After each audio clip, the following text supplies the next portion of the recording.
Well, I'm upstairs. The boys just got home, and the house is going to probably be a little rowdy. Usually their first day back, it's a little rowdy, so it's easier for me to shoot up here rather than pause every 10 seconds, reshoot, that kind of thing. When people are like, oh, you should edit more. Yeah. Yeah, there's 3 kids and 4 cats in this house. It's already sometimes a big enough pain in the butt getting videos done. Speaking of pain in the butt, the Canucks are still on the road. They're against the Islanders. And their reward after this 6-game road trip is going to be playing Toronto at home, which is not going to be a pleasant experience. And tonight you have Nelson, likely against Halak's been confirmed for the Islanders. I don't like this matchup for the Canucks. The Islanders are playing very, very well. They're playing a very good game. It's similar to the game the Canucks are trying to play. It's 4 lines. It's fast. It's talented. The problem is there's more talent with the Islanders than there is with the Canucks. And I will qualify that by saying this. I don't intentionally slag the Canucks. I just know that in terms of playoffs, they likely miss them. I would not put them as better than the top 4 teams in the Central. I would not put them ahead of San Jose, LA, Calgary, or Vegas. So what's left? I mean, if I view those teams as being the ones that are right now the likely teams to make the playoffs, and then you've got Nashville, Jets, Blues, probably the Blackhawks. There's 4. Only 8 make the playoffs. And then you got to remember Minnesota probably can't be this bad for this long. And Colorado's lingering around the playoff picture too. The West is not easy. Let's see.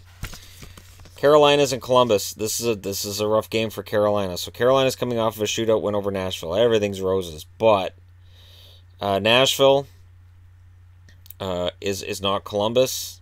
This is not in Carolina. And right now, Columbus is probably the most consistent team in the East. I say that because Tampa's, the cracks have started to show. Every team has issues. No team is perfect. Anyways, I don't trust Darling for 2 games in a row. That's what it comes down to. I don't trust Darling for 2 games in a row. I want to. I want to see Scott Darling prove that he's a starter, and I want to be vindicated because remember, part of the season I was all, I like this move and I like Carolina's chances. And even though they beat Nashville, they get the shootout win, I'm still starting to have my doubts because much like in the Central Division where everything's stacked, the Metro's stacked too. So for Carolina, they have to knock out one of those teams of that stacked division. I did not expect the Islanders to be this good. That could be Carolina's spot. So, Florida wins. Luongo wins. Big game, big win. He's been playing really well, so of course they're playing Reimer tonight. And Lundqvist is highly likely for the Rangers. Florida's an odd team in that the talent's there. It's there at every position. I don't know that the depth is there. But the Rangers have probably overachieved over the last 15 games, but they underachieved for the first 10 or however many. Does that balance out? Does Florida go in and beat them in MSG? It's not likely. Reimer's numbers in MSG aren't great. And the Rangers have been playing pretty solid hockey. They are coming off of the shootout win over the Canucks. These things happen, and we'll see what happens tonight. But if we're looking for an upset tonight, I think Florida can pull it off because Reimer's due for a really good game. Anaheim is in Philly, or Anaheim. San Jose's in Philly. Got Anaheim on the brain. San Jose, there are so many Jekyll and Hyde teams, but I do think San Jose is getting themselves into the right frame of mind to win games on a regular basis rather than this one up, one down. And Philly, I'm not betting on a win by Philly against anybody. And the Sharks come in probably wanting the win as badly as anybody else. And the Flyers might just give it to them. 8 wins in 24 games. How long does it go for Hackstall? Question I've been asked a few times. How long does it go? Not very long. Because I think the players have got to be about ready to say, hey, this isn't working. And either the players, this is in that realm of players only meetings, where if you have really good leaderships, you're going to have players only meetings, and you're going to sit down and talk it over without the coach present.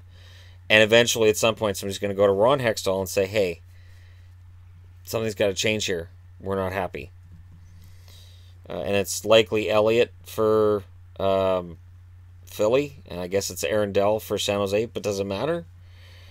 Because whether it's Elliott or it's Neuwirth, Philly has still found ways to lose. And we can blame the goaltending, but, and I believe I said this last night, Philly's had nothing but goaltending problems for years now. So this is a talent evaluation problem if it really is the goaltending. And if it's not, then it's a defense problem. Either way, there's a flaw with the Philadelphia Flyers in the way that they're built. I honestly think that the young defensemen are fantastic, but you have to have veterans to support them and to tutor them and to guide them. And I don't know that Philly has had the strength in veteran defensemen. Somebody mentioned in the stream last night about would Chara get moved by the Bruins. Philly would be a perfect place to park Chara for the end of his career. But I don't see Boston making the trade, and I don't see Philly making the trade either. Okay, the haves and have-nots. The Tampa Bay Lightning, who are still number 1, and the Buffalo Sabres, who are still at the back. Tampa's lost a couple. This couldn't be a better matchup for Buffalo than tonight. Vasilevsky's likely. Leonard's likely. Neither of them have been confirmed at the time I'm making this. Leonard was confirmed by Buffalo. Vasilevsky is likely. I like Leonard. I like Vasilevsky. I don't know where this impression comes that I don't like Vasilevsky. I don't even know who I'm talking to. But there's an impression that I don't like Vasilevsky. Sure I do.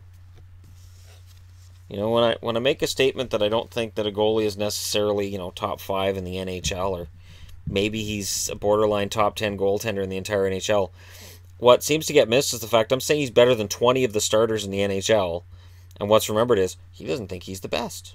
He hates him. He doesn't think he's the best. Okie dokie.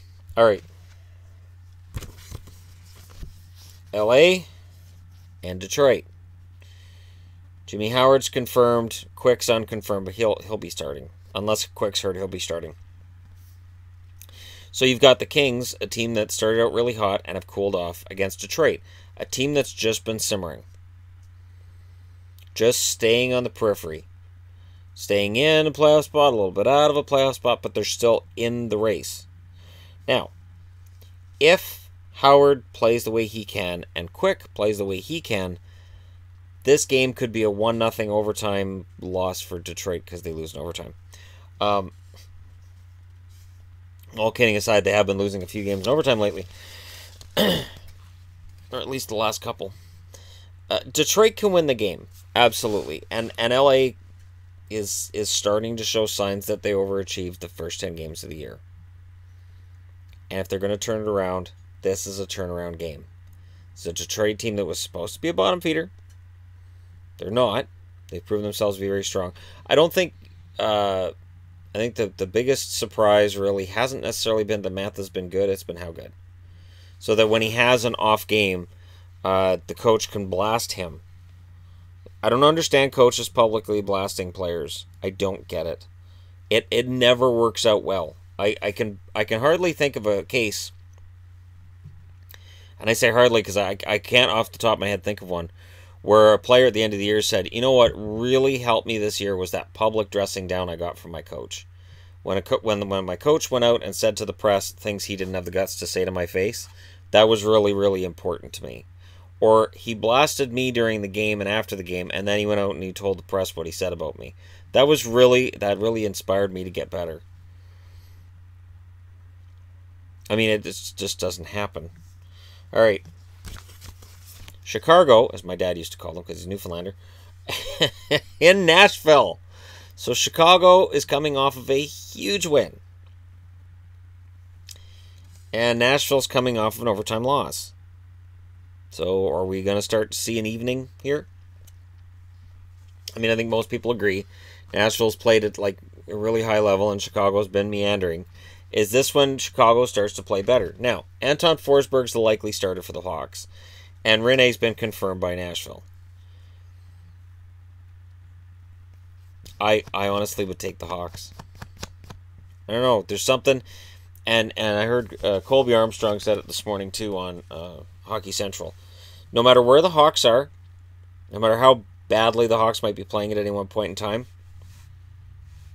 you kind of look at them and go, but they're the Hawks. They'll figure it out. They're the Hawks. They have Kane, they have Taves, they have Keith, they have Crawford, and they have Quenneville behind the bench. They'll figure it out. This game tonight would go a long way to showing that they're figuring it out. Forsberg, if he's in, has a 1-1-2 record, 3.81 goals against, and 904 save percentage. He's hot and cold like most backups. It's how you end up being a backup. I mean, if he was consistently awesome, he'd be a starter, right? But again, I do think the Hawks, with last night's game and that hat trick by DeBrincat, they're definitely looking like a team that's sending a message. We're ready. We're going to start, winning some games here.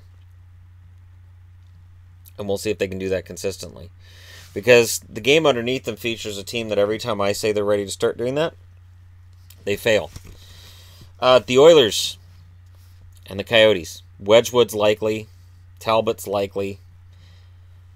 And these are the two worst record teams in the West.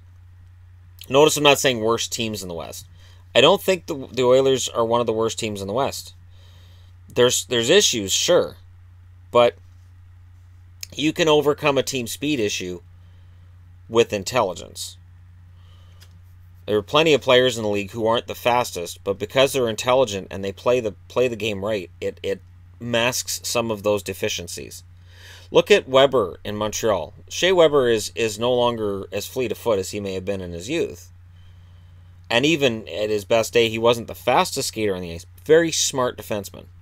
Very smart in his positioning, very smart in his assignments. The Oilers haven't been playing smart. And they haven't been playing really hard either. Looking at the Oilers and the record they've put up, it feels to me sort of like the late 90s Canucks. Lots of top-end talent. Lots of guys getting paid lots of money. And then the game starts and there's something missing. There's an intensity that should be there. There's an attitude and a swagger that should be there that's not there. And then in comes Arizona, the worst team in the league, and very well could knock off the Oilers tonight. The Oilers, you can look at this and say, well, it's Arizona. The Oilers will beat them. But that's the problem. The Oilers haven't been winning those games. The Oilers are 9-12-3. They've not been winning those games that they should win. If they were, we'd be talking about how the Oilers are in the playoffs, the Pacific's a really strong division, and instead we're talking about how weak the Pacific is and how the Oilers had 1 year and now they're back to normal. And, the Oilers should have more pride than this. That's the thing that drives me insane here, is that it just feels like when the Oilers came off of that 6-3 win against Jersey, I thought, okay, good, they're back in it and the spirit's there. And then they just laid an egg after that. They go on the road, they win a couple of overtime games, and they look good against the Islanders and the Devils. Okay, good. And then it just falls apart again. The Oilers, it's so frustrating to watch a team like that where the talent is there, but there's a lack of either desire or leadership.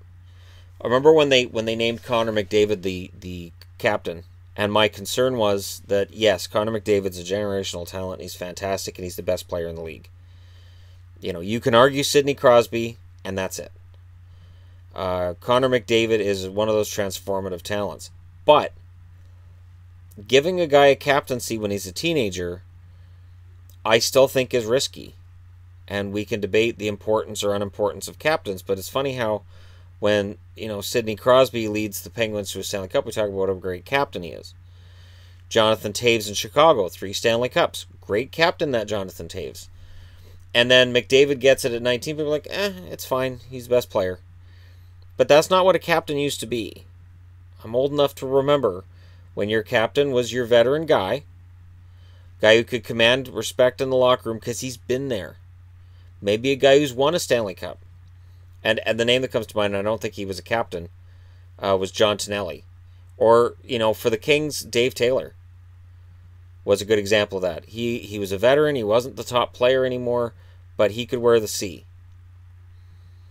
And I don't see that with Edmonton. I don't see a guy who can really bring this team together. And I don't see that the coach right now is utilizing everybody to their best, to be their best. When I saw the lineup card and I saw Draisaitl on the third line before the last game, I thought, what the hell is he doing? We know Draisaitl and McDavid works. We know Lucic and McDavid doesn't. Demoting Draisaitl to the third line, I don't care what kind of totals he's putting up. You have to get Draisaitl going if you're going to get the Oilers going. Demoting Draisaitl to the third line and putting him at center, putting him behind Ryan Nugent-Hopkins. I love Nugent-Hopkins, don't get me wrong, but Draisaitl's a more talented player. I don't think I'm telling tales by saying that. I just think it's crazy.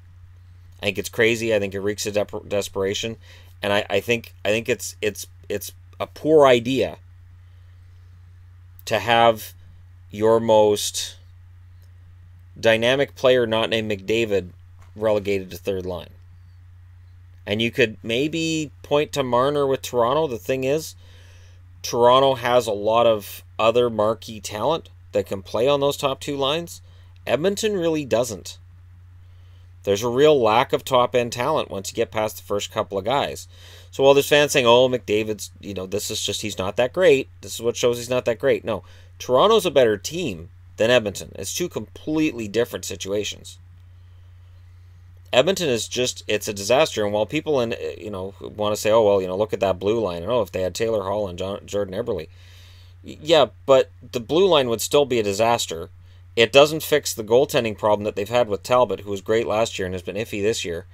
And there's no guarantee that Hall would have had sudden chemistry with McDavid. You'd still have chemistry problems. You don't go out and sign Lucic, so you're still looking at, because if you kept Hall, you're not signing Lucic. So now you're looking at a team that's softer up front, probably easier to push off the puck. Maybe Maroon isn't still a member of the Oilers because there's really nowhere to put him. Maybe he doesn't have that year last year. That's what I'm saying. No matter what trade they undo, no matter what the Oilers could have undone to get from there to here, I still think they're below 500 with the way the team is being run. They would have been a little faster had they kept Eberle and Hall, sure. But they're not playing smart. So I think that's the big issue in Edmonton. All right, on to happier times. 2 of the 3 best teams in Canada. I can't deny Winnipeg's spot as the best team in Canada right now. And I know Leafs fans are going to be upset with me about it, and I know Calgary fans could be upset with me about it too. Settle it on the ice, boys. Anderson's unconfirmed. The other goaltender is also unconfirmed. It's Mike Smith. I can't see it not being Mike Smith, especially in this key matchup. These guys are going to just whoop each other, even though these masks aren't facing each other. If I try to make them face each other, then you can't see one. So, I really think this is going to be a big game. I think it's going to be a fun game. And I don't want to make a pick between the 2. I think the Flames are the best kept secret on the West Coast. And I think Leafs fans will find that out tonight. And I think that the Leafs, their defense has been suspect. There's been talk about whether or not Ian Cole could end up a Maple Leaf. I'm going to do a video speculating on that because it's a fun speculation. And it kind of makes sense. So we'll get into that later. But for right now, this is what the Leafs have. And personally, I'd favor Calgary in this game. But just a little bit. I heard today on Hockey Central again. They said, what would a successful road trip for the Leafs through Western Canada look like? And they said the Leafs would need to win 2 out of 3. Or 2 out of 3. Between Calgary, Edmonton, Vancouver. And they said Calgary is basically the tough one, and Edmonton and Vancouver are games they should win. I agree. Absolutely. The emotion in any building when Toronto comes to town in Canada is high because there's a lot of Leaf fans in the crowd. There's always been a lot of Leaf fans in the crowd. The difference is now they don't wear bags on their heads. Now they're actually Leaf fans who say, hey, yeah, we're Leaf fans. We want to be seen in public cheering for this team. They're a good team for the first time in a very long time, since before the 04-05 lockout. And they were a good team before the 04-05 lockout. Don't get it mixed up here. There are people who lump the Leafs and say, oh, they've been bad for 50 years. No, they had a couple of really good years with Gilmore, and then they had some really good years with Belfour and Net and Sundin up front. They've been here before in the position of contending and being pretty damn good. It all comes down to the postseason, but at least the Leafs are in the postseason right now, and they'll stay in the postseason until the end of the year. Calgary's a really good test for them because the Flames are fast. They have some very high-end talent, and Ferland is proving himself. Interestingly enough, it looks like Nylander might be in the doghouse for Babcock. It was Marner earlier, and everybody said, oh, Nylander's clearly way better than Marner. Now it's Nylander that's in the doghouse. I don't see a big difference between Marner and Nylander myself, and I still prefer Marner. So that's just me. I think I'm the only one. I don't have a Vegas decal in the mask variety. It's one of the many things that I'm planning on fixing soon. The only mask thing I found was a poster mask. I think the mask could be about 8 times the size of this. And while that might be fun for Vegas fans, it's not right.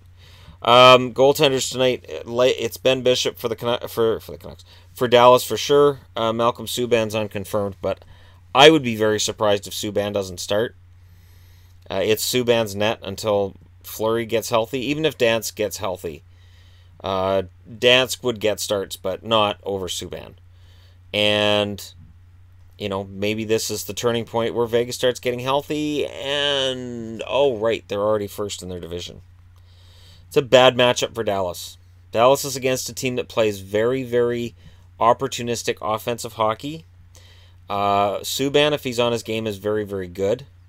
Their defense is solid, if unspectacular. And Dallas is really inconsistent, even within games. Like that Calgary game that they won 6-4. They were wildly inconsistent within the game. So going into Vegas, I would take Vegas. I think Vegas is going to keep up that incredible home streak. And this will be a 6-game winning streak. And we can start discussing just how historic these Golden Knights are in comparison to other expansion teams. It's not even close. Again, as I've said before, they got better picks than those teams. But, hey, just because the rules are set to their advantage doesn't necessarily mean they're going to have success. And they've had success. So let me know what you guys think in the comment section below, who you've got for tonight, that kind of stuff. Don't forget to hit like and subscribe if you're browsing your way through. And thank you so much for watching from the den that is my bedroom. This has been The Hockey Guy, and I'll talk to you again soon.